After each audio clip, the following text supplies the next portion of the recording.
Hey guys, welcome back to the channel. This is story about what if Naruto has a dragon sealed in him part 1. Before I start, please do support for more amazing content and comments for part 2. Do consider to subscribe my channel and share my video to your friends and check out the description as well. Let's start the video. The yellow flash screamed in agony, battling the greatest foe he's ever faced. He knew without a shadow of doubt he would not survive, but in order to ensure his children's future he had no choice. Ah! Kushina! Cried Minato, as his birthing wife had his hand in a death grip. Fuck off, Minato! I swear you are never going to lay hand on me again! His wife screamed, in rage and agony as the first of her babies started to come out.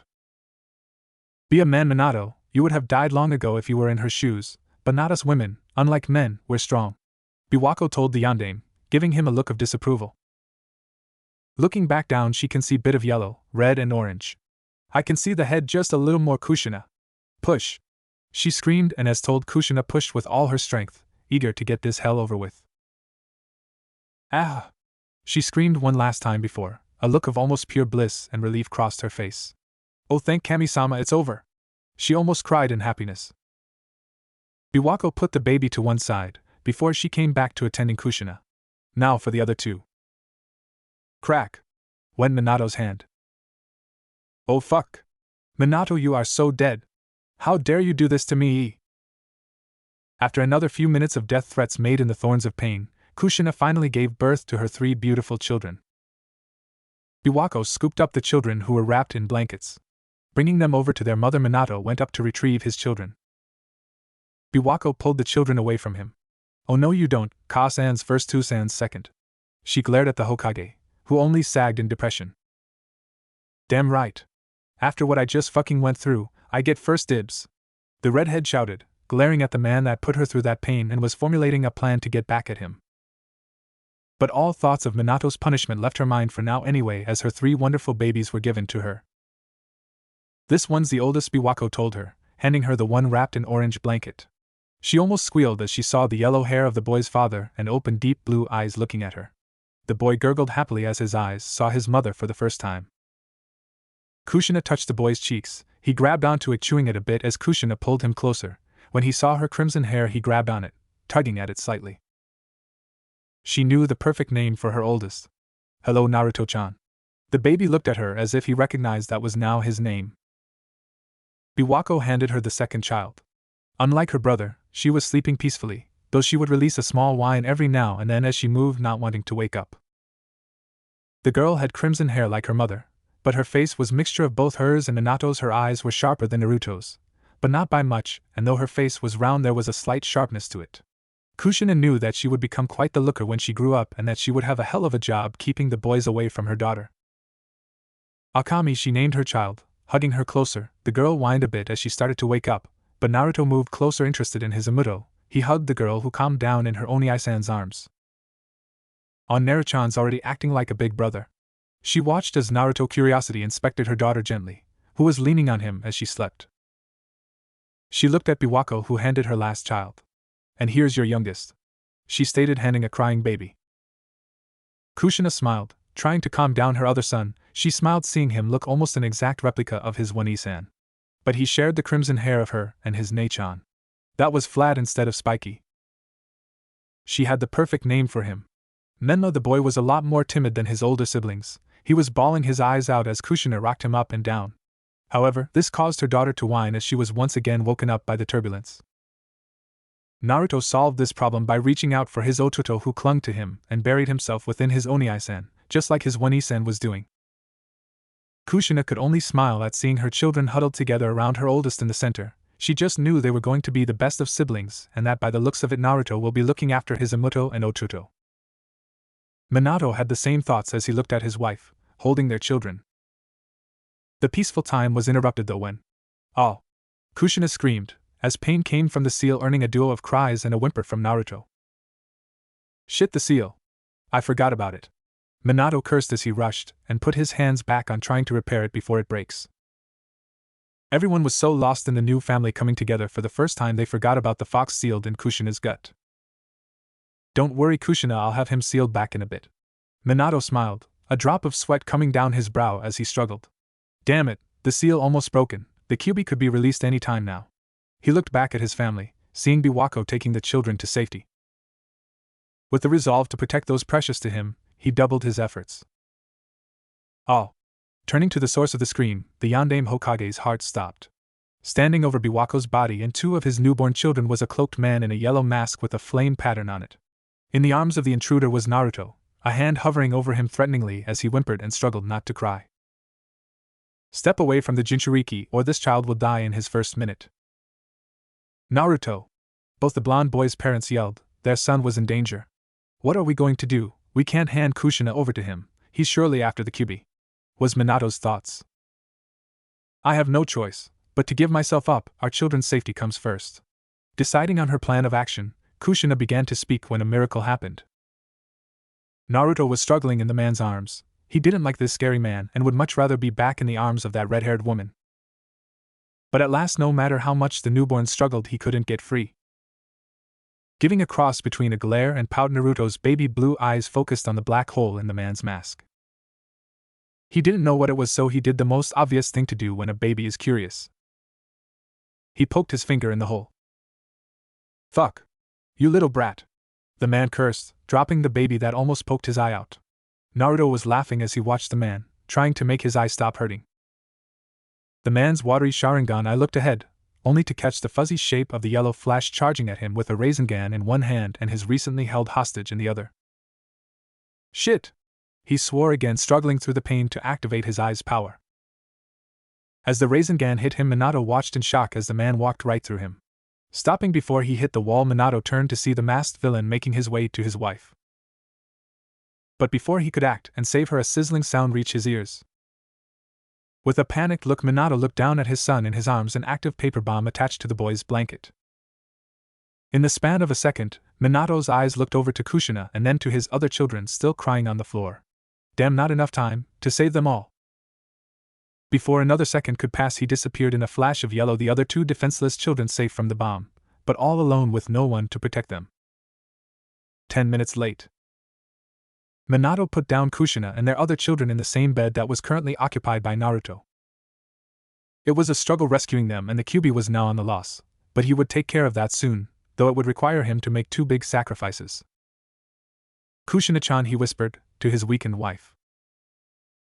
Minato-kun, the village needs you. Take me with you and I'll see the fox back inside myself. Kushina breathed out. The Hokage shook his head in refusal. I'm sorry, Kushina, but I can't do that. If you seal the Kyuubi inside of you in the state you're in, you'll die. His wife was angry at his refusal for the best plan they had.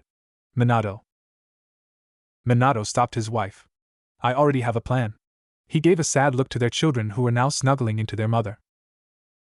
Kushina, seeing his gaze, looked at the man with disapproval and anger. Minato, you can't.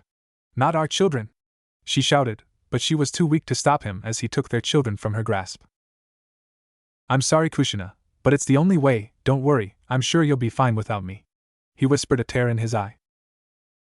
Kushina reached out with all the strength she could muster, but her husband and children disappeared in a yellow flash, leaving the soon-to-be grieving widow alone in tears. Minato reappeared near the front lines, biting his thumb and making hand seals. He jumped into the air above the fox and shouted, Kuchios no Jutsu. Summoning Jutsu, a giant web of seal formulas appeared below him, and in a poof of smoke, the chief toad landed right on top of the fox, restricting its movements. Jumping down in front of the two great beasts, Minato summoned an altar, placing his 3 children on it. The Sandaime looked at the altar. That's no, Minato, you can't. In a flash of speed, the Sandaime was gone. Minato looked at his children for what would be the last time. He's only known them for a few minutes at the most, but he already loved them dearly. The Hokage was burdened with a heavy heart, having to leave his children without a father, but it had to be done to save them and the women he loved. Naruto, Akami, men, take care of each other and please look after your Kasa and for me, okay? He told them tearily, but Naruto was the only one awake. I'm sorry for what I'm about to do, but remember Toussaint loves you very much, goodbye. There were so many more things he wanted to say, but he didn't have the time. Any second the fox would break free from Gamabunta's hold. He made the hand signs for the Shikifujin, sealing Jutsu, Reaper Death Seal, prepared to make the ultimate sacrifice, to protect his home, his village, and most importantly his family. But before he could finish and summon the Shinigami, his world went black as something struck him in the back of the head. Hiruzen looked at his successor. I'm sorry, Minato, but it's the duty of the old generation to pave the path for the new. With that thought, he performed the Shiki Fujin. A large translucent figure emerged behind him. Demonic purple skin covered its inhuman body, a white robe draped over it. Its golden eyes looked at the fox in interest. In its mouth was small Tonto. He had white shaggy hair with two blood-red demon horn protruding from his head. As the death god began the ritual to seal the Kyuubi, a small vortex appeared in the sky to prove them. As the death god hand ripped through Sandaime Hokage's soul and then through his armor, leaving a hole where his stomach was, but no physical wound. Lights came through the vortex, dropping slowly down to the land below them.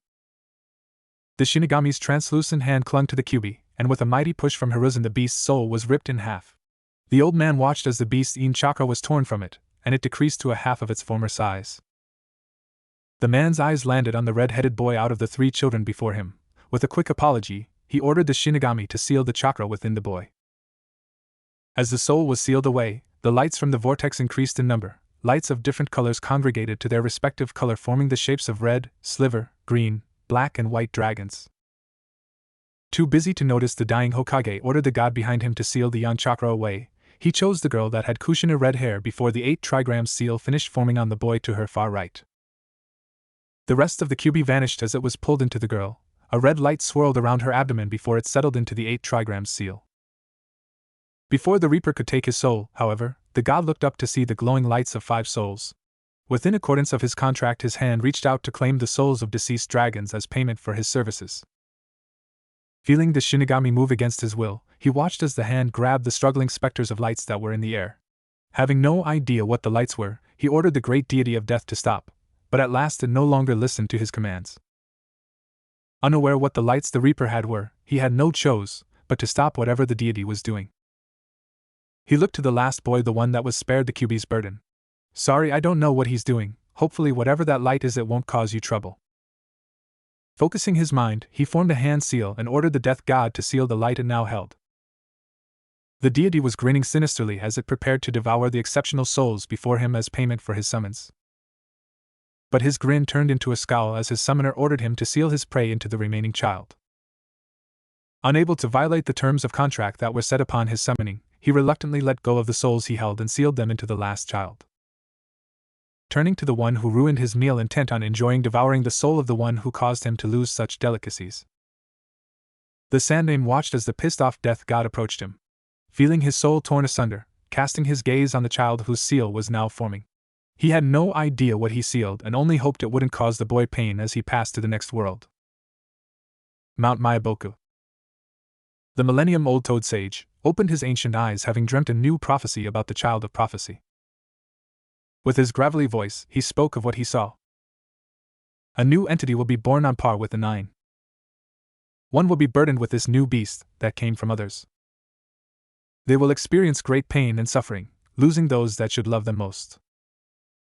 2 paths will open for the child of prophecy, born from the blood of your student. If guided by love, the child will become the dragon of salvation that will protect the world in its time of need.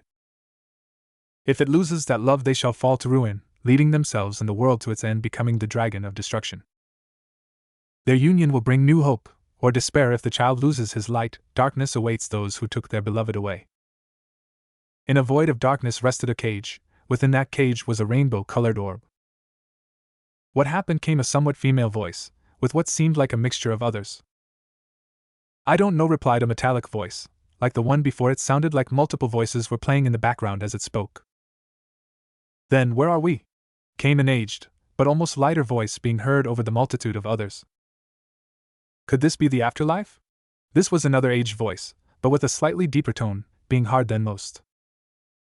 Quiet! Shouted an almost angered voice that carried power, almost completely overpowering the mixture of voices the others shared. This is far from what we expected to happen, but this is definitely not a bad thing, the same voice spoke to his companies.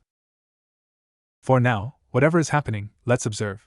Whatever this cage is, it's keeping us alive somewhat, and I can feel an abundance of some form of energy in the air. For now, let's rest and stabilize our existence. He told his plan of action. All the other voices slightly agreed and went silent as they entered an almost dormant state. Minato was fighting off the most powerful enemy up to date. It was invincible. It was the most terrifying thing known to man. The dreaded paperwork. I helped defeat a giant chakra beast of mass destruction, and in the end all I get for it is damn paperwork. Damn you, Sarutobi, you knew this would happen! He cursed, as he glared at his archenemy, which only got larger by the minute. Oh, come on, I've already pulled all-nighters for 3 days straight. I haven't gotten a chance to even see my family. A small smile appeared, banishing the hopeless situation he was in, his beautiful wife, his lovely children. But then he remembered that his wife was currently pissed at him for his attempted self-sacrifice, and he shivered as the image of his enraged wife came to mind. He quickly picked up the nearest document and began working. Paperwork's not all bad, by the time it's done Kushina-chan will have calmed down enough not to kill me probable. Bang! Came from the door. Minato, we got a major problem, shouted a familiar voice. Looking up he saw his sensei Jiraiya. Jiraiya-sensei, what do I owe the pleasure? For once you got here before complaints from the hot springs came in. He joked. I came right here, unfortunately my precious hot springs were destroyed in the attack. He cried anime tears, before shaking himself straight. No time for that, he stated, the seriousness in his voice causing Minato listen carefully to his sensei. The great toad sage has had a prophecy and it concerns your children. That caught Minato's attention.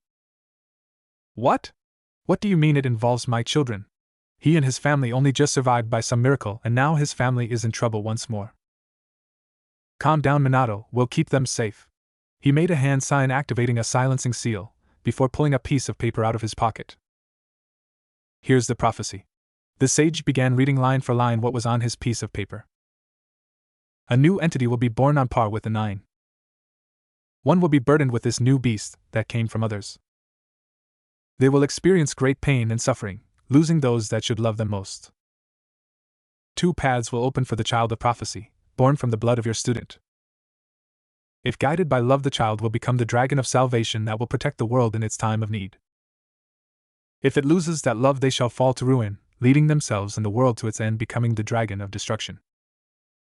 Their union will bring new hope, or despair. If the child loses his light, darkness awaits those who took their beloved away.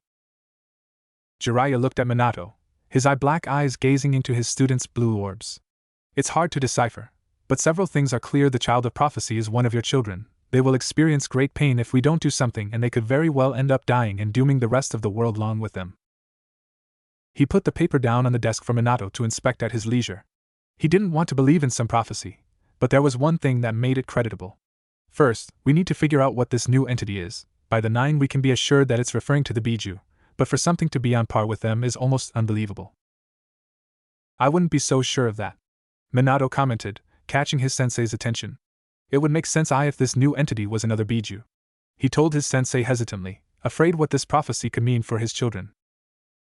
What do you mean, Minato? There were only 9 Biju last time I checked. Jiraiya was still mostly unaware of the whole Biju attack, but was informed of his sensei passing, but he had a duty as Minato's sensei and to the man's children as their godfather to keep them safe. Not anymore. He took a breath. Sandaime-sama split the fox in 2 before sealing it away. There are now 2 Kyubis. He dropped the bombshell and realization hit the sage. That's it. Out of the 9 Biju, the Kyubi possesses the most chakra and strongest healing factor. He may not share the special abilities all the other beasts have, but even only at half strength, he's more than a match for any of the other 9, and it came from the other Biju. With it being sealed into one of your children, all the conditions for the 2 lines are met, the legendary ninja stated. Jiraiya, are you sure it's accurate? I mean, it came from an old toad who is senile. Minato argued. He didn't want to believe the prophecy, and he's met the toad sage before, and it was obvious the toad was way past his prime. Minato, this was predicated during the Kyubi's attack. The old toad may be senile, but that hasn't affected his powers. We can't ignore it, especially with what it says about your children. Minato's eyes landed on the next line. They will experience great pain and suffering, losing those that should love them most. But what does that mean? Minato asked, and Jiraiya gave him a look of pity. It's obvious. Who would he lose that love him most? It's obvious it means your family. Minato's eyes went wide at that. Shock and panic filled his eyes. Calm down, kid. Well, stop it no matter what. But first we need to figure out the rest. The next line speaks for itself. It's the ones after we have a problem with. Calming down, Minato looked at the paper seriously. He wouldn't take the chances of losing his family. He read the rest of the prophecy. If guided by love, the child will become the dragon of salvation that will protect the world in its time of need. If it loses that love, they shall fall to ruin, leading themselves and the world to its end, becoming the dragon of destruction. What about those two lines, dragons? They're just legends. Minato spoke. Dragons didn't make sense, they haven't been heard of in thousands of years.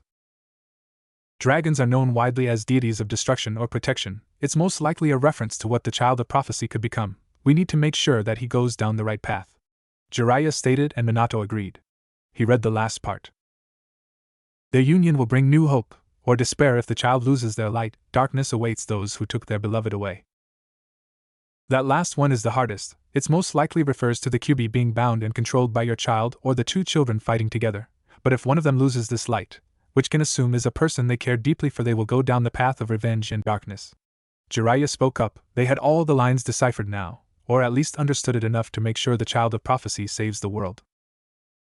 So, what are we going to do? How can we save my family and children? Minato pleaded with his sensei for answers. Only one thing we can do is prepare them. As soon as they're old enough, we'll start training the ones with the QB. Do you have any idea which one could be the child of prophecy? The nod of no he received was not what he wanted. Then we'll train both of them and make sure they can fight side by side with one another, as well as make sure they can control the QB. Minato nodded, agreeing with his sensei's plan. He would do anything to save his family. Kushina was busy recovering. Tsunade was helping. With the children having come to visit and help out, she quickly fell in love with her godchildren and has even decided to stay in the village permanently. She looked at her triplets playing around on the floor. When she found out about the seals, she was terrified of how they would be treated, and although the village was at first skeptical thanks to the help Minato and herself, they quickly came around and were warming up to the twins that held QB and treating them as the heroes they were for their sacrifice.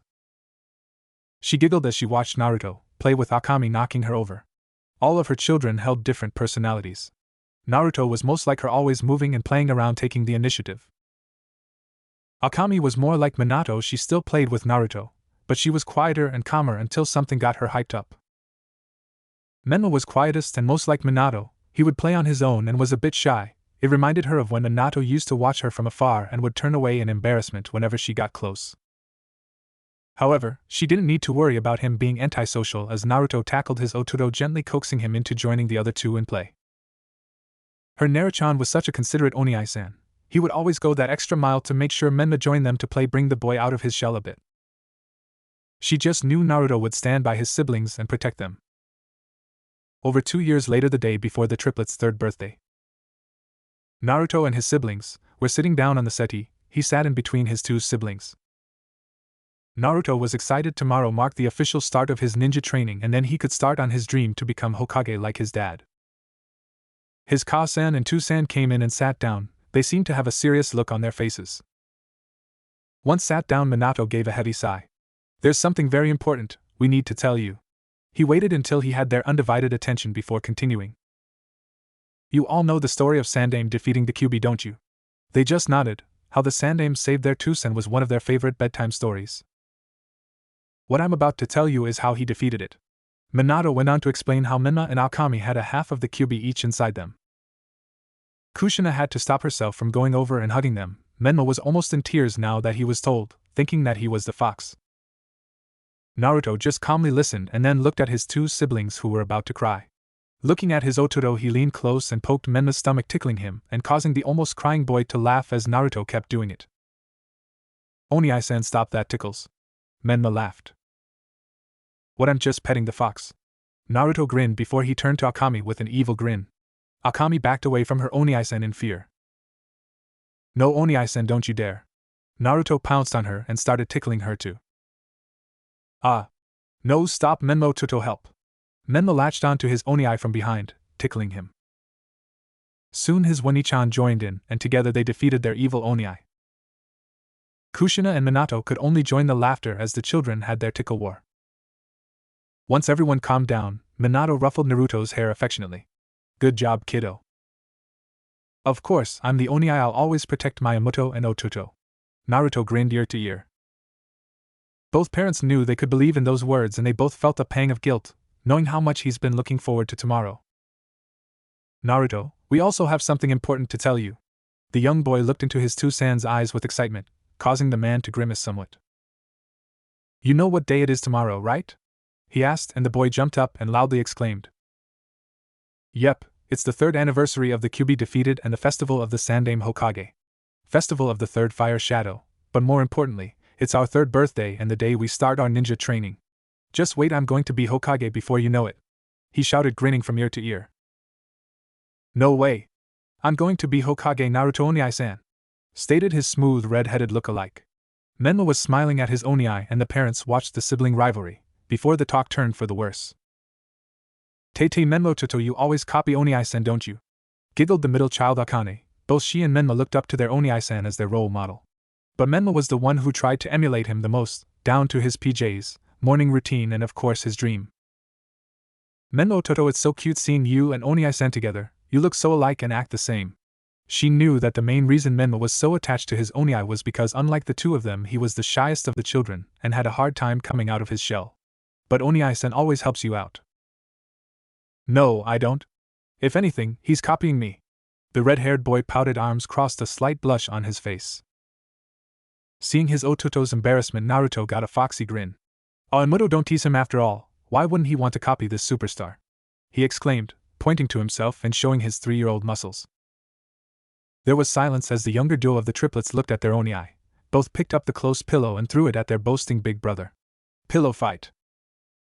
The two siblings once again ganged up on their big brother. Minato giggled at the sight before he clapped both hands together. Clap. All right, that's enough. He shouted. The triplets immediately stopped. Nobody moved until one pillow that was still in the air came down on Naruto, who glared at the perpetrator. Minato followed, glaring at his feathered-covered wife, who snuck her way into the fight when it started. Kushina tried to look innocent, but her husband's glare continued, until she pouted and took her spot by his side. Seeing how happy they all were just made it harder for parents. Yes, tomorrow Akame and Menma will start their training.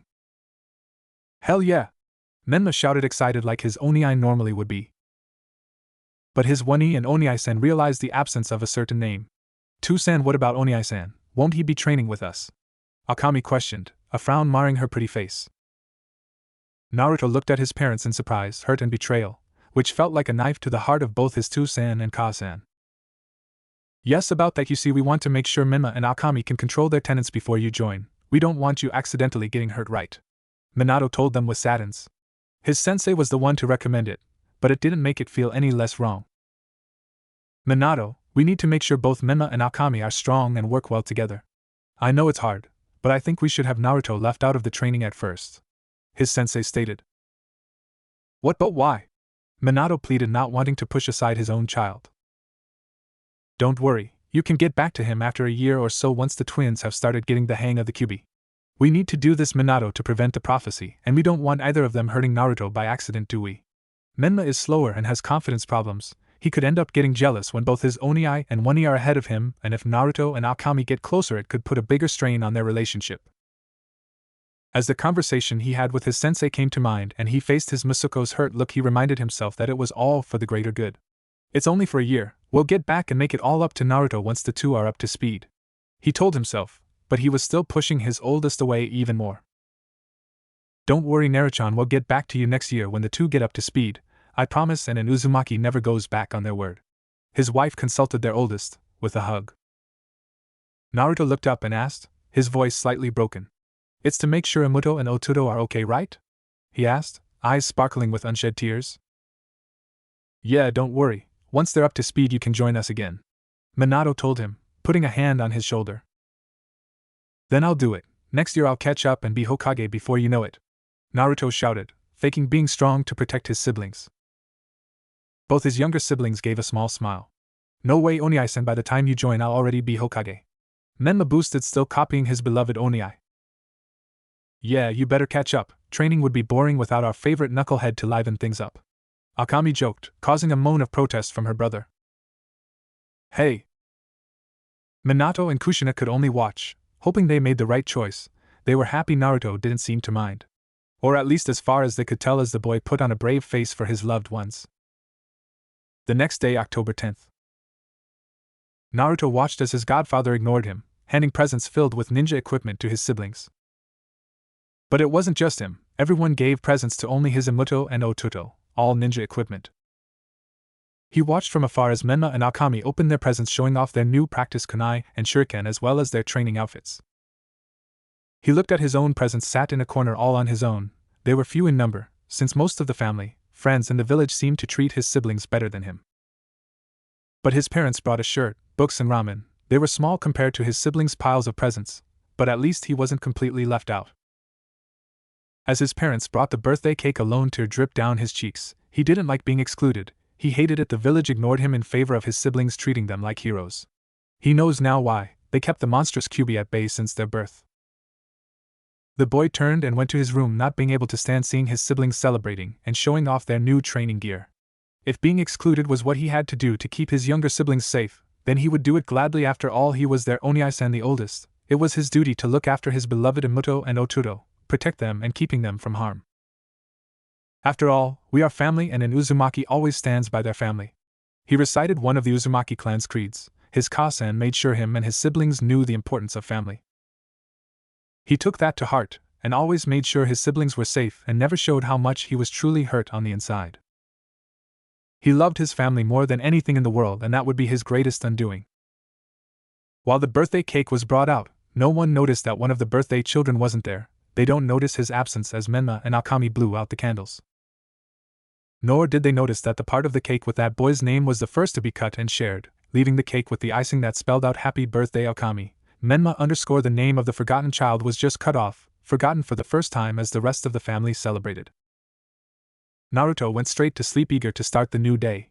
Just 1 year and then we can all celebrate together again. Hinata was having a wonderful day.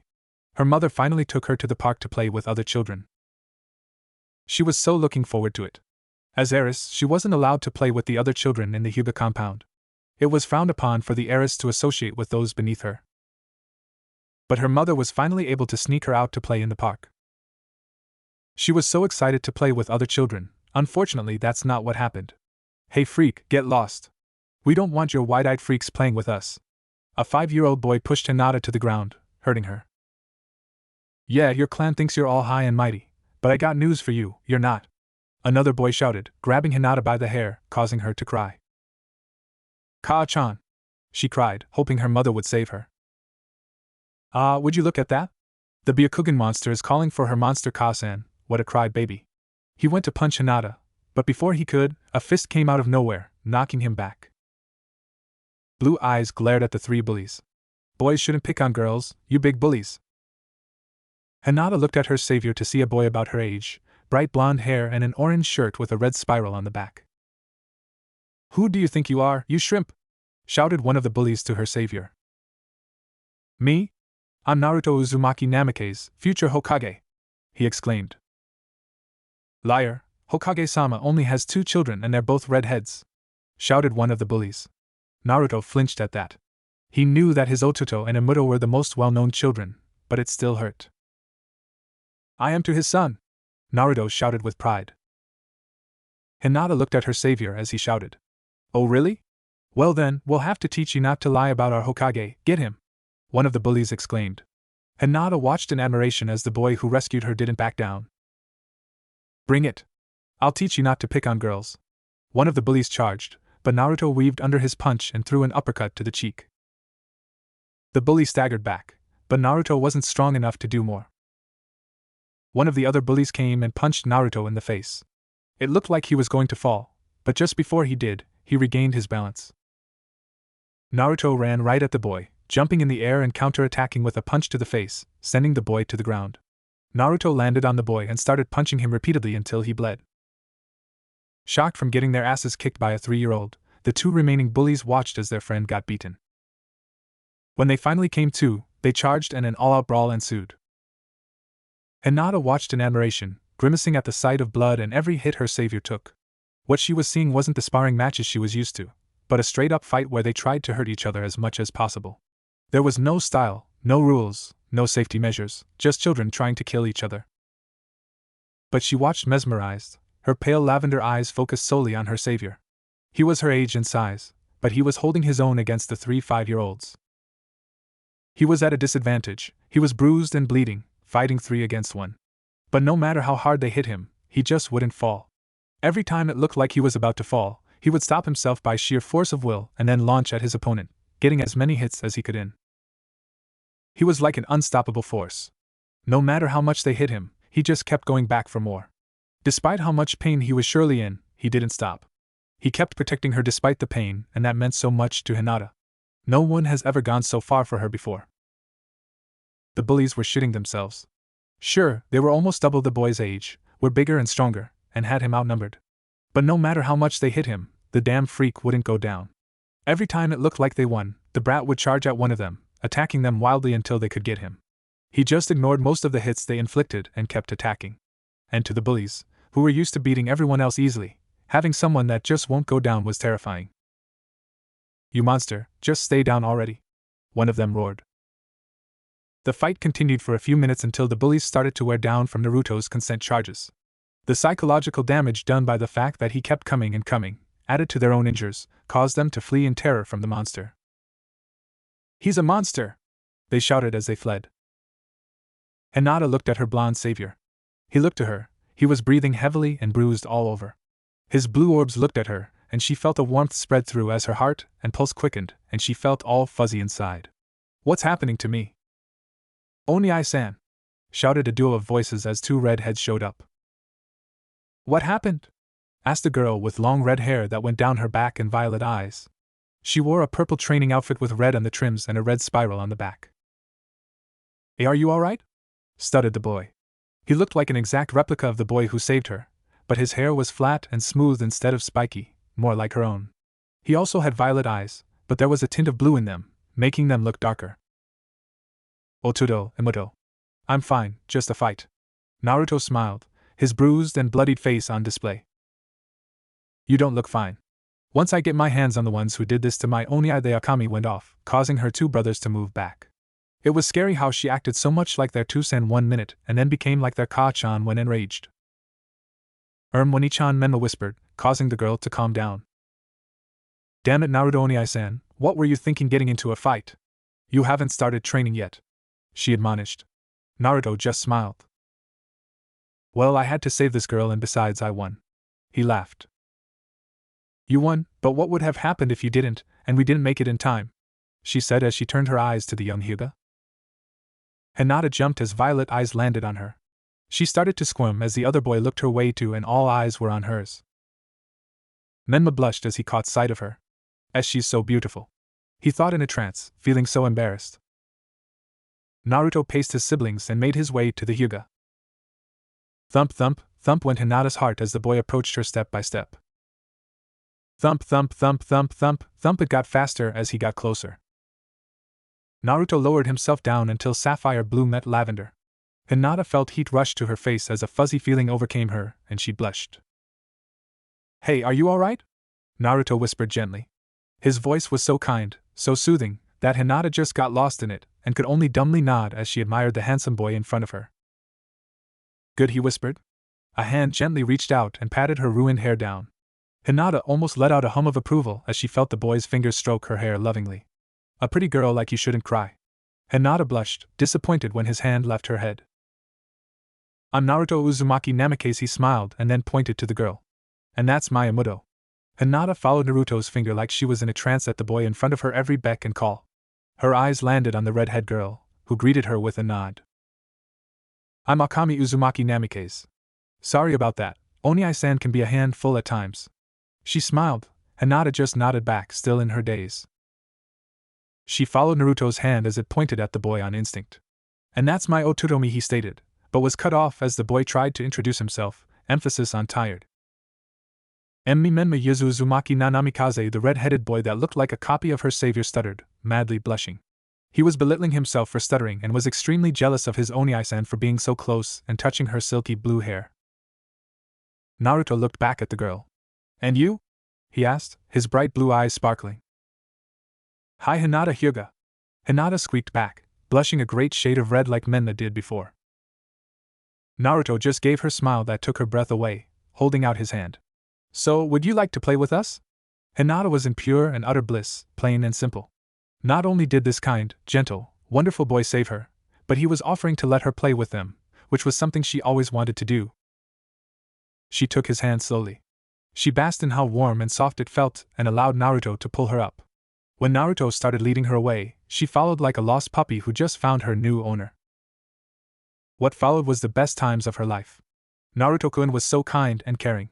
He made sure she was involved with everything, and he would always smile at her in that special way that got her heart pumping. When she failed, he didn't insult her or tell her to go away. He only encouraged her to do better. Naruto came over to her, causing Hinata to panic. He stepped behind her, taking both of Hinata's hand in his as she held the ball. "You need to push like so," he whispered in her ear. She could feel the breath go down her neck, giving her a pleasurable shiver. The warmth of his body that she just leaned into as he stood behind her, the feeling of his hands over hers. She loved it. She relished contact with him. She never felt anything so amazing as what she felt when she was around her Naruto-kun. Menma just watched the two as they went on in their own little world as Naruto helped Hinata with how to throw the ball. His eyes blazed green and his teeth clenched, grinding in jealousy. "I wish I was the one." Hinata-chan was all over. For the first time, Menma could say he hated and envied his Oni. The group played all day. Naruto and Hinata seemed to have become really close, smiling so much that you wouldn't guess that they only just met. Menma tried to get as close to Hinata as he could without being too close to his Oni, and Akami just played happily, thankful to have another girl along. When the day finally ended and the sun was setting, painting the sky orange, their playtime was over. "Hinata-chan!" called a feminine voice. "Ka-chan!" Hinata squealed, leaping into her mother's arms. Her mother just smiled before she realized the state her little angel was in. Her clothes were dirty and her face was smudged with faded tear marks. Her hair was slightly messy, but it looked like it was fixed by someone. "Hinata-chan, what happened?" she asked in concern, lowering herself to her level and inspecting her daughter more. Hinata blushed as she remembered how Naruto-kun proudly protected her from those bullies. Her mother wasn't ignorant, and noticed the blush instantly. "Hinata-chan, what have you been up to?" She smiled as she thought about what could make her girl blush like that. Hinata was fidgeting under her mother's gaze.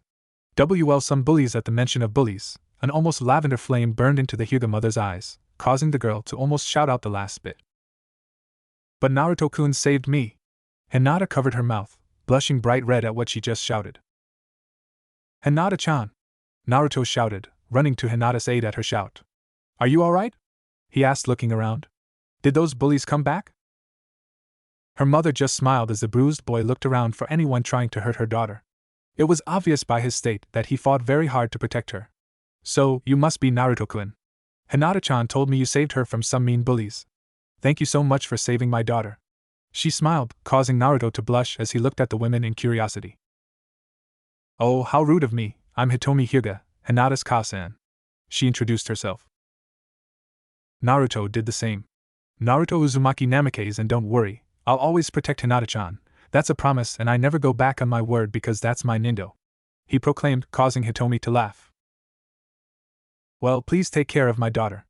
I'm sure she'll be in good hands in the future with you always by her side," she complimented, watching as her daughter squirmed at what she was implying. "Yeah, don't worry. I won't let anything happen to Hinata-chan and will always be by her side to protect her," Naruto exclaimed, having no idea what his words were doing to Hinata.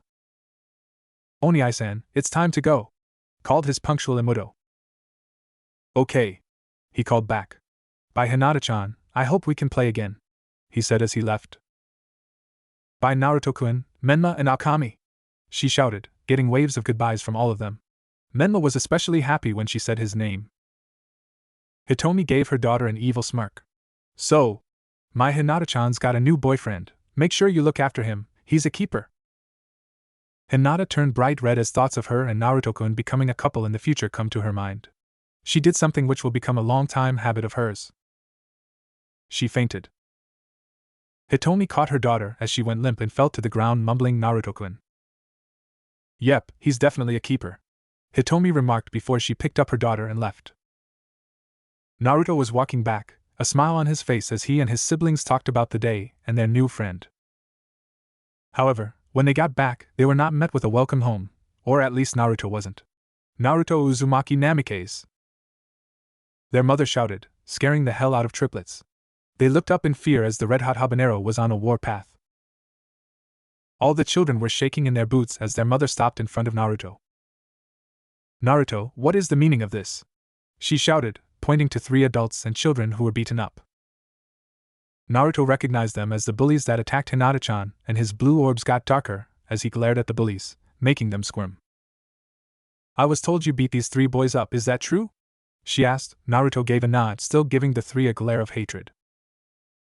Naruto, apologize right now, Kushina demanded.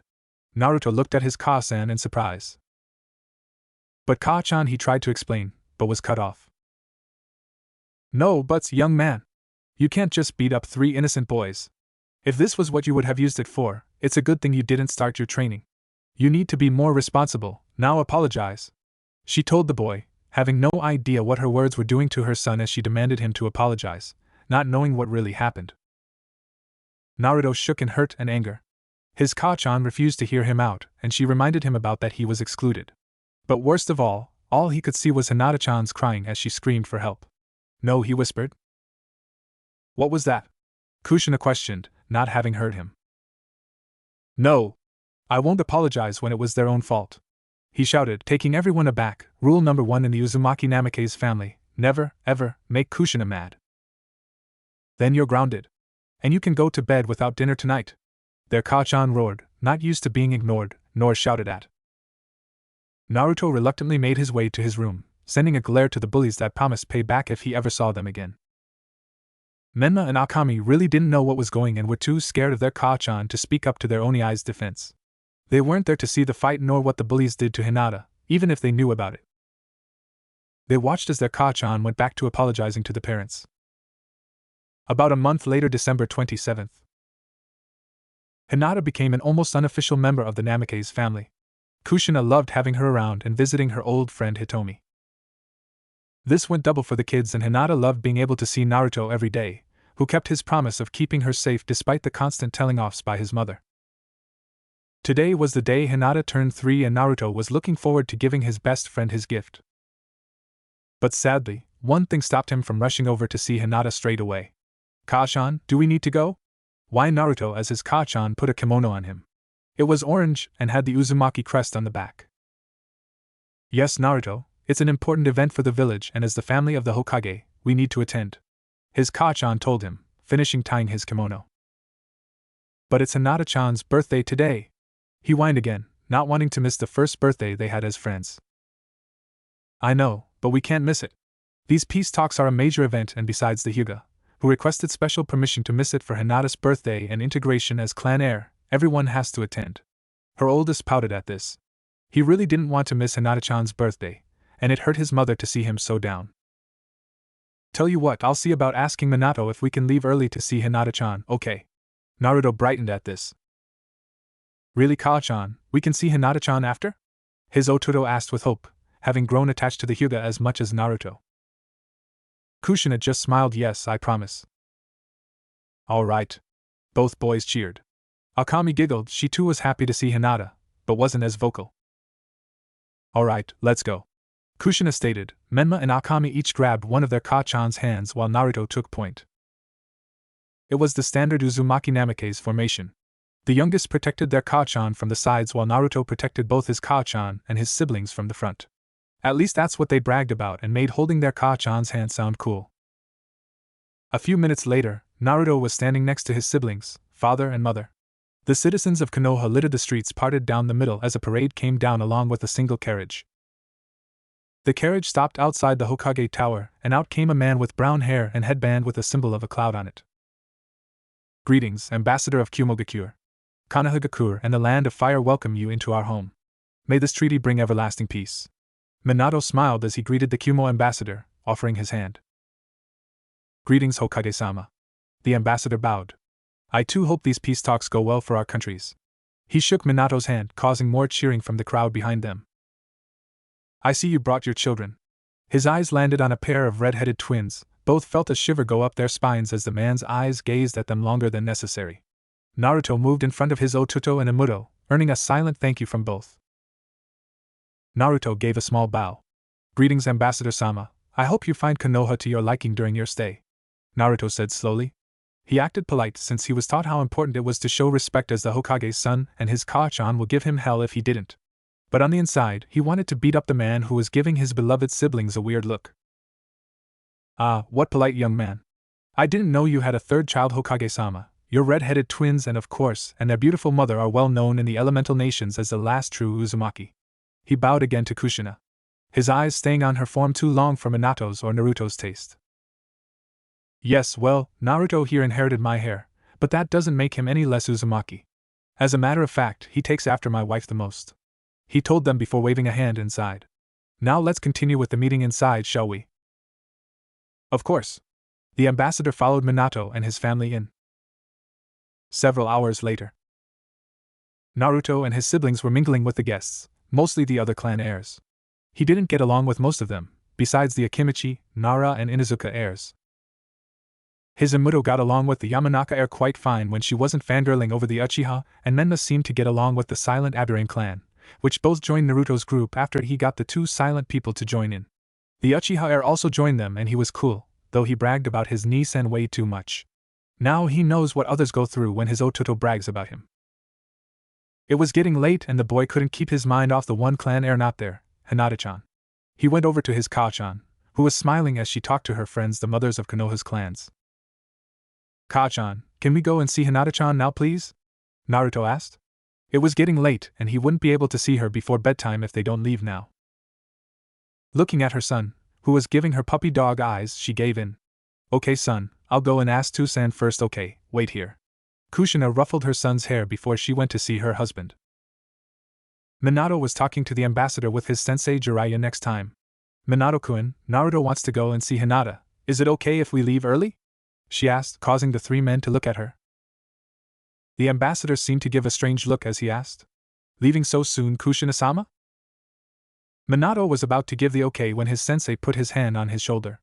Minato, can I talk you for a sec? He whispered, leading Minato away while Kushina talked with the ambassador. What is it, sensei? Minato asked, curious why his sensei led him away from the party. Minato, you can't let Kushina and the twins leave, the Toad Sage said in a hushed voice. Sensei, I don't understand. Minato inquired, not understanding why his family can't leave early. They only needed to attend in the first place for appearances. Damn it! Minato, don't you remember what happened to Kushina years ago? We can't risk that happening to the twins. It's better if they stay here and go home with you where they're safe. Kumo's not known for playing fair, he told his student, keeping his voice down. Minato remembered that night well. It was the night he first approached Kushina to save her from becoming Kumo's breeding stock. He also remembered the fear of almost losing her, and it was doubled at the thought of either of his children becoming Kumo's prisoners. You're right, sensei. The two went back to join the party. Sorry, Kushina-chan, but I think it's best you stay here with me. The party will be over in a few hours, he told his wife. Kushina was going to argue, not wanting to break her promise, but was interrupted. That's a brilliant idea, Hokage-sama. It's not every day I get to hear about one of the legendary clans in the ninja world like the Uzumaki clan. The ambassador spoke up, and since she couldn't be rude and deny him, she was stuck speaking to him for the rest of the night. Another 2 hours later. Naruto waited, but his Ka-chan never came back and they stayed at the party until it was finished. Finally finished, Naruto pleaded. We can see Hinata-chan now, can't we? Kushina looked at her son sadly. It hurt so much knowing she broke her promise to him. I'm sorry, Naruto-chan, but it's too late now. Naruto looked sad and hurt as his Ka-chan brought herself to his level, even calling him by his affectionate nickname, hoping to lessen the blow. But you promised, he whined. His Ka-chan never broke a promise to him before. I know, but I'll take you first thing in the morning, I promise, okay? She told him. But like the one before, this too will become one of the many promises that she failed to keep. Naruto only nodded sadly, looking down and keeping quiet the rest of the trip home. It unnerved the family how quiet their knucklehead was tonight. Kushina just finished putting the triplets to bed, but as soon as his Ka-chan left his room, Naruto jumped out of bed, still fully clothed. He opened his window, looking back to his door, he whispered sadly. Sorry, Ka-chan, I promised Hinata-chan I'd give her present. With those words the boy jumped out the window. Naruto arrived at the Huga compound in record time. Like his dad said, he was still an Uzumaki and possessed almost endless stamina. He easily snuck in through a loose brick in the wall, one that only someone his size could fit through. Once on the other side, he put the brick back so he wouldn't get caught, and he made his way to Hinata-chan's room. After sneaking past half the compound that seemed unusually quiet tonight, he made it just outside Hinata-chan's room. But he saw a shadow sneaking through the garden like him. On closer inspection, he saw it was a ninja in a strange cloak. But Naruto's eyes widened in fear as he spotted the tied-up and unconscious Hinata-chan on the man's shoulders. "Hinata-chan!" Naruto shouted as loud as he could, startling the man as he turned to see the blonde brat.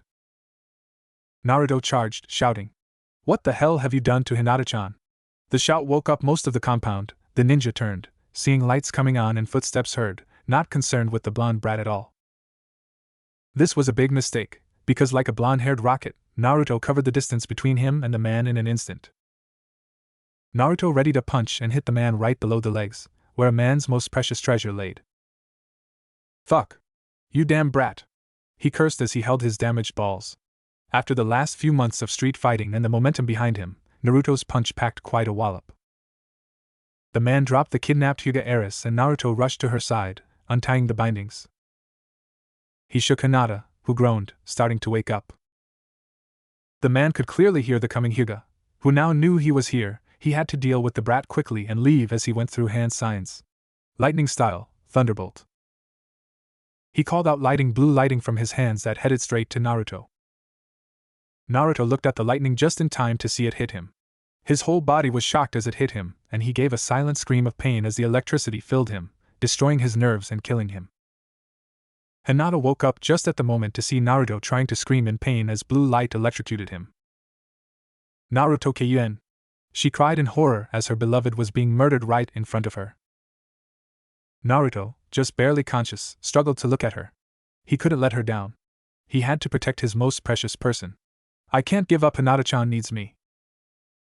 Naruto struggled, but the pain faded slowly and almost completely, and for a second Naruto thought he was dead, as all traces of pain vanished. "I'm sorry, Hinata-chan." As he said those thoughts, the blue lighting started moving towards his open mouth as if something was sucking it up. The blue light entered the mouth. Both the kidnapper and Hinata watched in amazement as Naruto seemed to eat the lighting. Before they knew it, the lightning attack was gone without a trace. Blue slitted eyes glared at the man. Naruto's skin still had a few burns and his clothes were burning from the attack, but he didn't care. The pain was gone. He felt some power swell up inside him as a warmth spread from his stomach. Naruto charged, rushing the man with speed a 3-year-old shouldn't possess. With a glowing yellow hand of what looked to be enveloped in lighting, Naruto punched the man in the balls a second time. The force and power behind it tripled the power of his first punch. The electricity around his hand entered the man, destroying any hope of ever having children and causing unimaginable pain as it stimulated the nerves. The man gave an ear-piercing scream that was heard all throughout the village. "Ah!" The man collapsed, his mind unable to handle the pain or loss of his manhood. Naruto looked at the man with a grin. He had no idea what happened, but he had done it. He protected Hinata-chan. The power that filled him left, and he dropped to the ground exhausted. He was caught by a crying Hinata who hugged him with a death grip. "And Naruto-kun, I thought I lost you," she cried into his shoulder. Naruto struggled to return her hug and tried to reassure her. There, Hinata-chan. I'm okay, I promise." The girl just kept crying. Hayashi and the rest of the Hyuga clan arrived at the scene, surprised to see the children and the downed man. Seeing Naruto was most likely injured, he ordered, "Get the children to safety and give them medical attention now." He barked out and 2 branch members moved in. Naruto picked up a small box that fell out of his pocket when he was hit. He and Hinata were taken to the clan doctor. Hayashi and his brother approached the downed man, turning him over. They removed the mask, only to see brown hair and beard. "Oniai-sama, this is his brother," started, but he cut him off. "Get Hokage-sama immediately and tell him what happened and that his child is here," he ordered his brother, who left straight to the Hokage's house. "Arrest this man now and make sure he can't escape," he ordered, and 2 more branch members took the intruder away.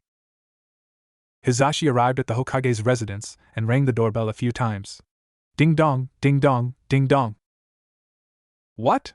Both Kushina and Minato shouted in their night clothes and bed hair. Hizashi had to struggle not to look at Kushina's revealing nightgown that was transparent and showed her developed breasts and curves. "Hizashi, you better have a good reason for waking us up at this late hour or else," she growled, keeping the man focused. "Yes, Kushina-sama. There's been an incident at the Hyuga compound, and your son was involved." Both parents looked confused for a moment before Kushina ran up the stairs and slammed open all the children's rooms, waking them up, but stopped cold when she got to the last one. "Naruto's gone!" she screamed. Both Minato and Kushina left, but not before calling Ambu to look after their children. Kushina arrived at the Huga compound to see her son being cared over by Hitomi, and a sleeping Hinata that clung to him like a lifeline. She noticed the bandages wrapped around him making him almost look like a mummy. In a rage, Kushina charged up to her son. "Hey Kachan," Naruto stated, before his angry Kachan slapped him across the face. "What were you thinking sneaking out?" she cried, tears staining her face. She was terrified when she found him missing, even more so when she saw him banged up like he was in a battle. Both Hitomi and Hinata, who woke up, watched horrified as Naruto cried, rubbing his red cheek. He had never been hit by his Kachan before. "Biba but Kachan I." "No buts! Get back to the house this instant!" she shouted, trying to grab him and take him where she can keep him safe. Naruto recoiled, scared after he was hit. He leaned into Hinata, who was comforting him. Kushina was about to pry Naruto away when... "Kushina, I think it would be best if Naruto stays tonight." Hitomi tried to calm down the emotional mother. But she stammered, still crying. "No buts. You're too emotional right now and Naruto's fine with us. Come back tomorrow and we'll explain what happened." Kushina was about to argue when sniffling reached her ears. Sniff as sniff. Looking behind Hitomi, she saw a shivering Naruto crying into Hinata's shoulder. A pit in her stomach sank as the realization hit her like lead as she hit her own son, her pride and joy. Covering her mouth in horror, more tears started to fall because of what she did. "And Naruto-chan, I am so sorry." She tried to reach for him, but Naruto shuffled closer to Hinata in fear. Hitomi put her hand on her friend's shoulder. Kushina was destroyed after seeing her own son so fearful of her. Giving her friend a pained glance, Hitomi just shook her head no, already knowing what Kushina was going to ask. Kushina left the room, not another word said, not knowing how to fix things and was afraid of what tomorrow would bring. "Naruto-chan, please forgive me," she silently pleaded, tears falling as she made her way back home. Minato glared at the ambassador of Kumo. He was pissed. This man almost killed his son and tried to kidnap an innocent child. Take him to Ibiki and Inoichi. Tell them to get every last drop of information from him in the most painful way possible. He growled out, leaving the room in silence. But he forgot one important fact. How did his son take out a Jonin? The Yondaime Hokage never once questioning what actually happened that night. After Kushina's outburst, Naruto cried for a while, clinging to Hinata, who was comforting him the whole time. Eventually the two children went to bed together. "Kachan, I'm sorry, I just wanted to give Hinata-chan her present." The young boy was upset, thinking that his Kachan may hate him now. He was afraid to lose her. "Naruto-kun." Hinata's sweet voice broke him out of his thoughts. His blue eyes, red from crying, looked into Hinata's lavender orbs. "You did nothing wrong. Kushina-san was just worried for you. I'm sure it will all be right," she told him, calming the boy down a little. And she leaned closer, causing the boy to blush as he felt something wonderfully soft touch his cheek and causing tingling sensation. Thank you for saving me." She blushed, having just kissed the boy she really liked on the cheek. Her blonde savior was blushing up a storm, never having anyone but his Kachan and a few times his Amuto kiss him on the cheek. The boy gulped, one hand touching his still tingling cheek. "And no problem, Hinata-chan. I'll always protect you," he stuttered out, embarrassed. He felt his heart racing suddenly as Hinata gave him a heartfelt smile of thanks. "What's happening? What's this strange feeling?" he thought, feeling such a new sensation for the first time. Watching as Hinata closed her eyes, he couldn't help but admire how beautiful she was. Her face was round, her smooth skin glowed a pale silver. Like starlight, the moonlight hit her, showing all her feminine features. Her silky midnight blue hair did the same, and his eyes must have been deceiving him because he could have sworn he saw lavender sparkles coming from it. Thump! Thump! Thump! Thump! He tried to control his eccentric heart, but it just beats faster and faster as he gazed at the girl's ethereal beauty before him. "Hinata-chan, you're so beautiful," he gazed at her in admiration, until he remembered the original reason he came to her tonight. "Stupid! You still need to give her present." As his inner voice reminded him, his hand was making its way into his pocket where a small lavender box was kept. "Hinata-chan, you still awake?" he asked shyly with a bit of worry. "Why, yeah, I'm awake," Hinata mumbled, half asleep. "Well, I still haven't given you your present yet," he told her. Hinata's eyes opened as Naruto pulled out a small lavender box. Looking at it, Hinata's eyes went to Naruto-kun, who nodded silently, telling her to take it. Hinata took the small box, touched that the boy she only knew for about a month bought her a present. Even more so when she realized it was the original reason he came out tonight. Opening the box, her mouth flew open, gasping in surprise at what she saw. It was a wonderful necklace, that was probably one of the most beautiful things she saw. Happy birthday, Hinata-chan. He smiled as the girl stared in shock at the present. It was spherical with a slight oval shape, a small piece of string completing it. But the necklace was made out of gemstones with a red ruby cut into the Uzumaki spiral. But that wasn't the most surprising thing about it, because on the front along with the ruby, was a crescent moon made of purple sapphire. It was cut perfectly so it fitted with the ruby Uzumaki spiral.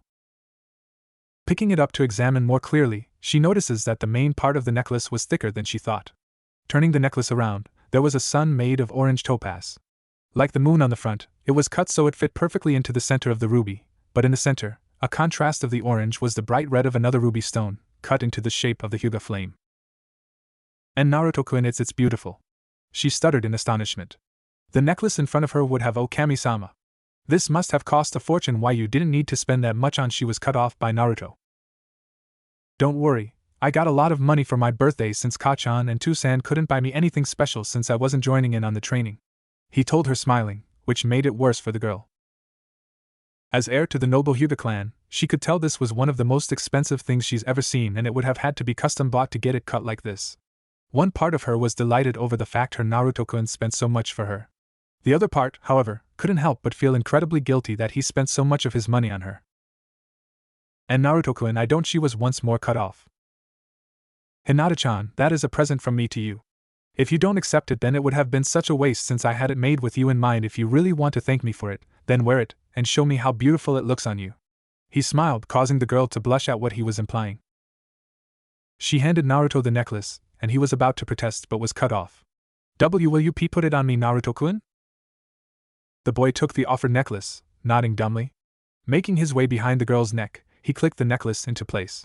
Both children were blushing madly as their faces almost touched, an inch closer, and they would have shared their first kiss together. Backing away, Naruto put his hand over his heart that was beating 1,000,000 times faster than before. Picking up the necklace once more from around her neck, Hinata smiled even more with a pink blush. It warmed the boy's heart seeing her so happy. Deciding to be brave, Hinata shouted, "I love it!" while jumping into Naruto's arms. The boy was blushing madly as he hugged Hinata back, smelling her lavender scent as he resisted the urge to bury his face into her hair. Noticing after a few minutes Hinata didn't move, he looked down to see her asleep, smiling blissfully. Smiling peacefully himself, he got comfortable with the blue-haired beauty in his arms. As the boy drifted off to sleep, Hinata's smile got wider as she snuggled into her Naruto-kun, more delighted that her plan worked. In a black void, a rainbow-colored orb glowed behind a cage with seal on it. It just floated there with what looked like water below reflected back the orb's light. The orb was still before a spark of yellow electricity circled around the orb. 10 months later. It's been almost a year since Hinata's attempted kidnapping by Kumo and Naruto's rescue of her. Thanks to the Kumo Nin being taken alive, Konoha Interrogation Department was able to get all of Kumo's plans. The Yondaime Hokage was furious when he found that along with kidnapping the Huga heiress, his youngest son and daughter were both targets if the opportunity arose. Minato was thanking his lucky stars. He listened to his sensei and made extra care to listen to his sensei's words, more often a decision that will cause more problems than it will solve. Kumo tried to plead that they had nothing to do with it, but after showing evidence Konoha found after ambushing the Kumo extraction team near the borders of the Land of Fire, they could not weasel out of it. With this evidence and news of how Kumo's ninja was captured by a child, the village suffered a humiliating defeat. Once news reached the daimyo of the Land of Lighting, he forced the village of Kumo to pay reparations to Konoha as well as cut the village's budget, weakening their strength. It was that decision that prevented the Yondaime Hokage from going to war, who was convinced by the council and his sensei to accept the money to aid in the further recovery of their village after Kyuubi's attack 4 years prior. Rumors quickly spread about the son of the Hokage saving the Huga heiress. However, because of his status as Jinchuriki, it became widely known that it was the youngest son and not the eldest, causing the villagers' treatment of Menma to improve drastically, even going as far believing he would become Hokage like his Tusen one day. To the shy little boy who dreamed of becoming Hokage, this was a big confidence boost. However, not all of the aftermath of what is now known as the Huga affair was good. Due to Kushina's outburst on the night the relationship between her and her eldest suffered. Naruto was weary of Kushina the months after, and though he eventually forgives her, there has been a strain on their relationship ever since. While a wedge was put between mother and son, the relationship between Hinata and Naruto only grew closer, much to Menma's envy, who trained harder hoping to surpass his brother and earn the Huga heiress' attention. It was the eve before the triplets' 4th birthday, and Kushina was preparing for the celebration tomorrow with a big smile. Like she promised last year, Naruto was going to start training, and she planned to work extra hard with the boy so he can catch up to his siblings and repair the rift that formed between her and her son. The triplets were currently playing outside with Hinata. Since it was their birthday tomorrow, Menma and Akami were given the day off. It was the first time in ages that all the siblings and Hinata got together. Menma and Akami were a bit disappointed since they couldn't play ninja games because Naruto had yet to start his training, but they were just happy they could play with their Oni-san like old times. Hinata didn't mind much since she was used to playing non-ninja games with her Naruto-kun despite having started her own training her last birthday. But because of her attempted kidnapping, her training was increased to ensure that she could defend herself if Kumo tried anything again. This left the only child who didn't start his training yet to be very lonely, but the thought of him being able to train together with his precious siblings kept him going and smiling, and tomorrow, he was finally going to be able to play with them on equal footing. At this time, a white-haired man appeared in a cloud of smoke in between Menma and Akami, jumping in surprise as they whirled around to face who it is, Naruto quickly taking a stance in front of Hinata in case it was Kumo. Hinata blushed at Naruto's protectiveness of her, and took this opportunity to cling to Naruto despite not being that afraid. When the smoke dispersed, both Menma and Akami shouted, "Jiraiya-sensei!" The white-haired sensei smiled at the two as they looked at him with big smiles. "What's up, you little brats, did you miss me?" he asked, smiling broadly. "Nope," both Akami and Menma said bluntly. Their sensei fell to his knees as he pretended to cry. "I'm hurt, how could you treat your own godfather like that?" His crying didn't last very long until the two children broke out in laughter. "Ha ha ha, don't worry, Jiraiya-sensei," Akami started. "We really did miss you," Menma stuttered, causing the sage to frown. While the boy's confidence had skyrocketed the past year, he still hadn't managed to completely get rid of his lack of it. "Well, of course you did, after all I am the greatest godfather on earth," he exclaimed, pointing two thumbs to himself, a goofy grin on his face that only made the two laugh. Naruto and Hinata watched the trio due to their own reasons. Naruto never really got along with the sage, he always seemed to focus more on his sibling than him even before they started training. Hinata really didn't care and had yet to let go of Naruto. Jiraiya may have been one of the greatest ninja alive, but her Okachan called him a giant pervert. She had no idea what that means, but the anger and disgust she said it with was enough to wipe away any respect she had for his title. Once the trio finished laughing, Akami finally asked the question everyone wanted to know. "So Ji-san, why are you here?" "I'm glad you asked," he stated, pulling the great big scroll on his back and presenting it before them. "I've talked to your two-san and we agreed to let you sign the Toad contract." Both them looked at the scroll with sparkles in their eyes. Even Naruto looked at the scroll in interest. The triplets grew up hearing stories about their two-san and Aji-san exploits with the mighty summons. They longed for the day they too could become Toad summoners and fight side by side with the mighty beasts. Opening the scroll, Jiraiya got ready for the newest Toad summoners to sign. "Now write your names in blood in one of the empty spaces, and then fingerprints to finish the contract." Both of the children bit their thumbs and quickly carried out the sage's instructions. Naruto started walking over too, but when he got there the sage pulled up the scroll. "Great, once we start back up with training, I'll teach you how to summon your first Toad K." The sage ruffled by Menma's and Akami hair.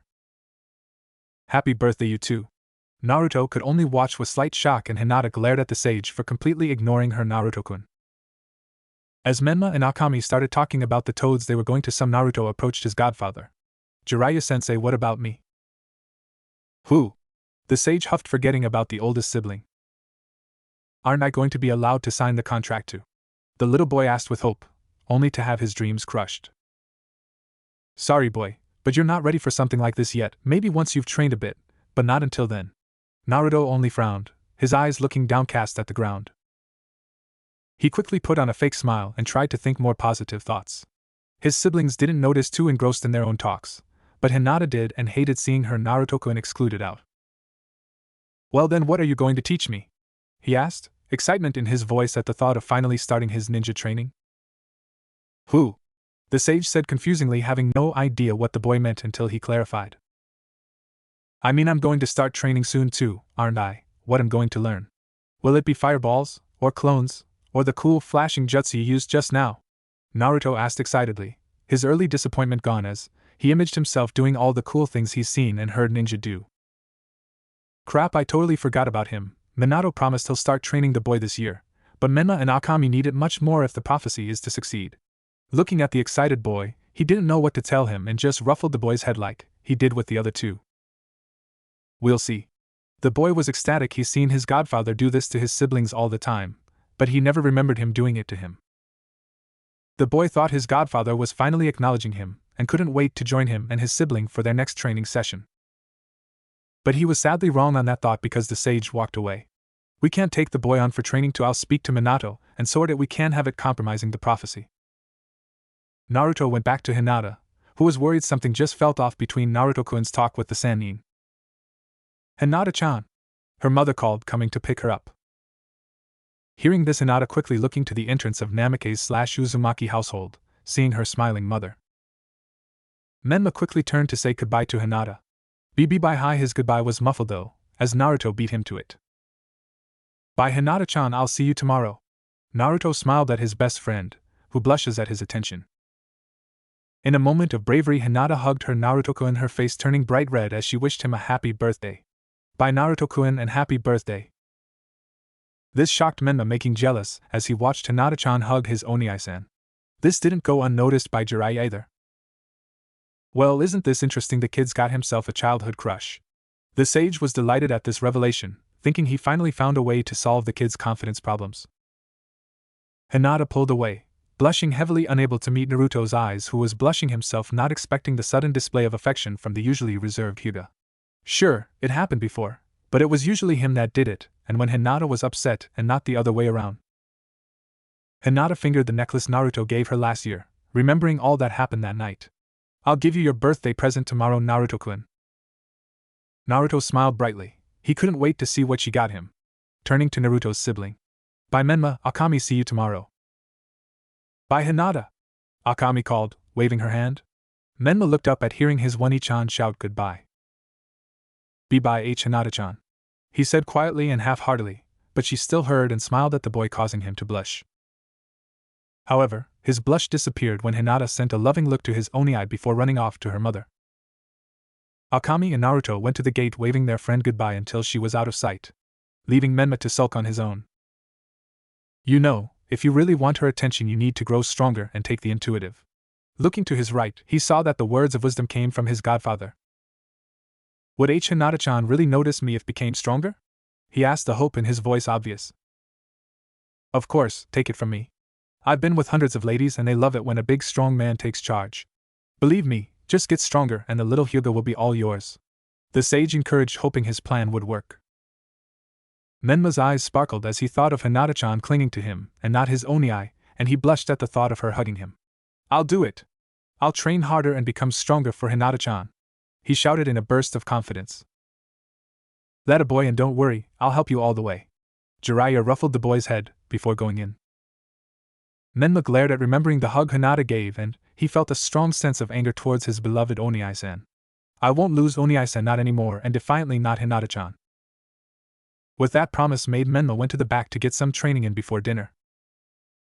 Kushina was getting into bed after tucking in her triplets. She had an incredible bright smile after hearing Naruto talk excitedly about training while she tucked him in. So, Minato, what are we going to start Naruto on? Kushina asked her husband, causing the man next to her to look her way and dreading the conversation that was to come. I was thinking chakra control and then some sealing. Menma and Akami haven't been able to pick it up, so maybe Naruto will. Kushina was excited to start teaching her eldest. Sure, she loved teaching her other children, but Jiraiya and Minato always seemed to be overbearing during training. She was hoping while they took care of Menma and Akami training, she would be left alone to train with Naruto and get him up to speed. As Kushina excitedly went on, Minato finally managed to force the words he was dreading to say. Actually, Kushina-chan, I think it would be best if we hold off training Naruto-kun for now, he said quickly, not stopping only to grimace at the face his wife gave. Kushina had a look of hurt and confusion at her husband's response. They already excluded Naruto for a whole year, and promised to make it up to him this year. Minato, what do you mean by that? We already promised we'll start this year, we can't break it. Kushina almost shouted, starting to lose her temper, but refrained because the kids were sleeping. Now listen to me, Kushina-chan, it's just that Menma and Akami aren't, as far as we hoped. We didn't even start with the QB chakra yet. He tried pleading his case. Which was why we excluded Naruto to train them to better control their powers in the first place. He went on, not liking the frown and disappointing look his wife gave him. Be that as it may, we can't just break our promise. I'll train him myself if I have to, Kushina told her husband determinedly. We can't do that, Kushina. Your chains are the only surefire way to ensure they don't lose control. Me and Jiraiya-sensei can use seals, but we need to get close to do it, and who knows what could happen in the meantime. Kushina would admit he had a good point. Her ability to repress chakra was the key reason she was chosen as a Jinchuriki, and her chains made it easy to keep them under control. But still, that's no reason to not let him join in. Minato could only frown at his wife, hoping that the conversation would end quickly without becoming a full-blown fight. But you know how Naruto is. Remember that incident with Kumo last year? This caused Kushina to halt as a past fear showed up. How could she forget waking up to find Naruto was missing? Was one of the scariest moments of her life. And when she found him injured after almost being killed, her heart stopped. What do you think Naruto would do if Menma or Akami were to lose control? Minato told her, already knowing the answer. It didn't take long for Kushina to work out what, after all, Naruto was always the ideal big brother. He would try and protect them even if it meant getting hurt. Her husband's words echoed, causing her to imagine Naruto taking on an out-of-control Menma and Akami only to be fatally injured. No, she whispered, almost crying in fear for her boy. Look, you and I don't want to do this, but Naruto is too reckless. He gets into fights all the time, and if we train him now, he'll just put himself in more dangerous situations. Kushina was practically crying. She could still remember all the parents that came to complain about Naruto for beating up their children. Seeing his distressed wife, he put his arm over her shoulder, hugging her. Once Menma and Akami have gotten used to the fox's chakra and we don't need to worry about them losing control all of a sudden, then Naruto can join, and by then he'll be much more mature than he is now. You know how hard it is to keep control of the Kyuubi. At first the children need to build up a resistance to its influence before we can safely train them with Naruto. Minato's words seemed to finally gotten through to his wife, who only nodded in his embrace. Don't worry, once Naruto's started at the academy, he'll get the basics down there, and we can start teaching him more advanced stuff. By then Menma and Akami are sure to be where we want them to be. Kushina could only silently cry. She hated the thought of leaving her son alone, but her husband's words made sense. They would just have to tell Naruto he'll have to wait a little longer. Unfortunately for the two, a young boy with bright blonde hair, blue eyes and whiskered-marked cheeks heard everything. He got up to go to the bathroom and brush his teeth, forgetting to do it while he was telling his Kachan about all the things he wanted to learn when he started training. But sadly, that wasn't the case. He heard everything. It's just for another year, it's so Muto and Otuto can be safe, he whispered, but he couldn't stop the silent tear that fall as he made his way back up to his room.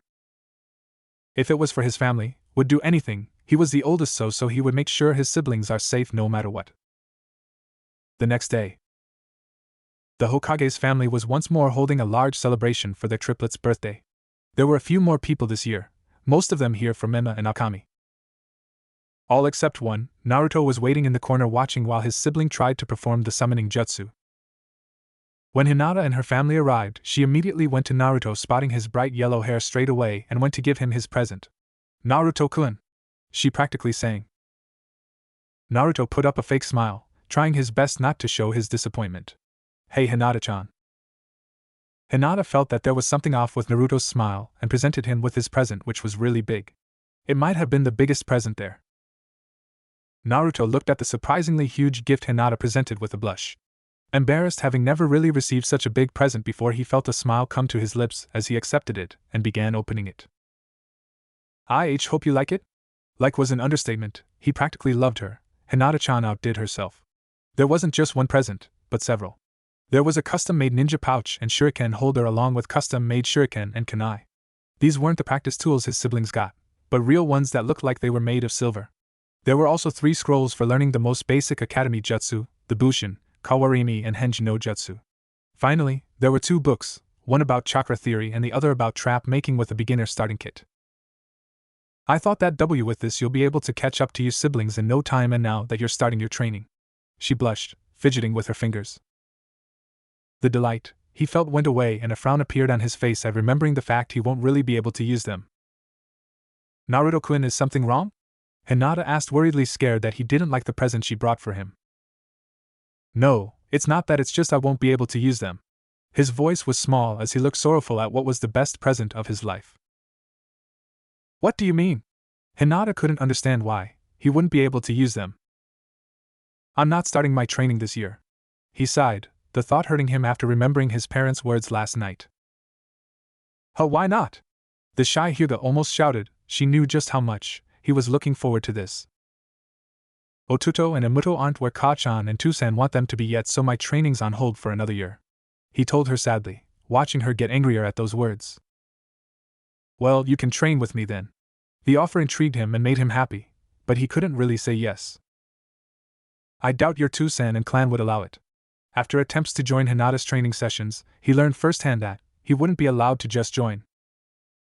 I don't care, I'll train you myself if I have to, and then when your parent finally do train you, you can show them all your hard work, Hinata said with confidence, not going to let Naruto be left out anymore. She couldn't do much this past year with her own training and knew how hard it was for Naruto being left alone while everyone trained, but him. She even saw him trying to train on his own, but having no idea where to start. Naruto managed to crack a smile. It was still smaller than usual, but it was an honest one. Bringing the girl into a hug, he whispered in her ear, "Thank you?"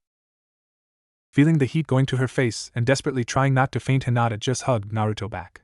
"Anytime, Naruto-kun." Those words made Naruto want to cry. Hinata was just an amazing friend and he loved her for it. Hayashi watched his daughter go over to the eldest son of the Hokage. Personally, he wished she took a liking to the youngest son, knowing that the Kyuubi chakra along with the Uzumaki heritage could have vast potential. It also didn't help that the children were treated as heroes for saving the village from the fox. His wife, however, didn't care about the future or politics, and all that mattered to her was that her daughter was happy. She approved of the girl's choice in boys even at this age. It was plain as day to see that Naruto would become a fine young man. Menma wasn't happy as he saw Hinata run over to his Oni and then ended up hugging her again. He was enraged with jealousy, and as he did the hand signs for summoning jutsu, tickle of red chakra burst as he slammed his hand down. The Fuin jutsu of the Toad clan spread out from the palm of his hand. Everyone watched, surprised as a cloud of smoke appeared. As it cleared, a little green toad that was more of a cross between a tadpole and toad appeared. Everyone clapped as Menma's successes in the summoning jutsu for the very first time. "Ah, come on, how you do that?" Akami pouted as she tried to do the jutsu, but failed each time. Jiraiya and Minato only smiled at the boy's progress. Delighted with his summoning, he scooped up his toad tadpole thingy and ran off to show Hinata and his Oni-san. "Hinata-chan, Oni-san, look, I summoned a toad." The boy showed off his toad excitedly. Both of them looked at said toad, realizing it wasn't a toad yet, but didn't say anything. "Just wait, I know it's small, but I'm going to summon big ones like Tusan once we start training," he said excitedly, happy to have gotten it down first. His Oni-san and Wani-chan always beat him, but not this time. This time he came out on top. "Live it up, Otuto, I'll catch up and summon a toad twice as big," Akami playfully challenged, happy for her Otuto's success even if she was a little jealous. "Then I'll just summon one twice as big as yours by then," Menma challenged back. Seeing his siblings fight over jutsu hurt, especially one he wanted so badly to learn. Naruto began running off, his sibling hardly noticing, but Hinata did, and she glared at the siblings. When Menma and Akami looked back to see their Oni missing, they asked, "Where did Oni go?" She wanted to shout at them for being so inconsiderate of Naruto's feelings, but knew that wouldn't make Naruto any happier. So, she just ignored them, going to find her Naruto-kun. This caused Menma to feel a bit hurt, but once he remembered that Hinata-chan actually paid attention to him when he showed her the toad, it strengthened his resolve. "Just wait, Hinata-chan, I'm going to get stronger and stronger for you." As Naruto ran, he ended up bumping into his Ka-chan. "Naruto, watch where you're going," she scolded, but when he just ran past without so much as an apology, she got a bit angry. "Naruto," she growled, the boy stopping at his Ka-chan's warning tone. "What do we say when we bump into someone?" she asked, wanting an apology. It was basic manners to apologize when you bumped into someone. Naruto's fist clenched, slowly turning, he asked, "Ka-chan, when am I going to start training?" A wave of guilt overcame Kushina and she was left too shocked to say anything, having no idea that Naruto overheard her and Minato last night. Using this opportunity, Naruto ran to his room and away from his Ka-chan, who didn't have the heart to chase after him. Naruto laid on his bed. Everything was looking up.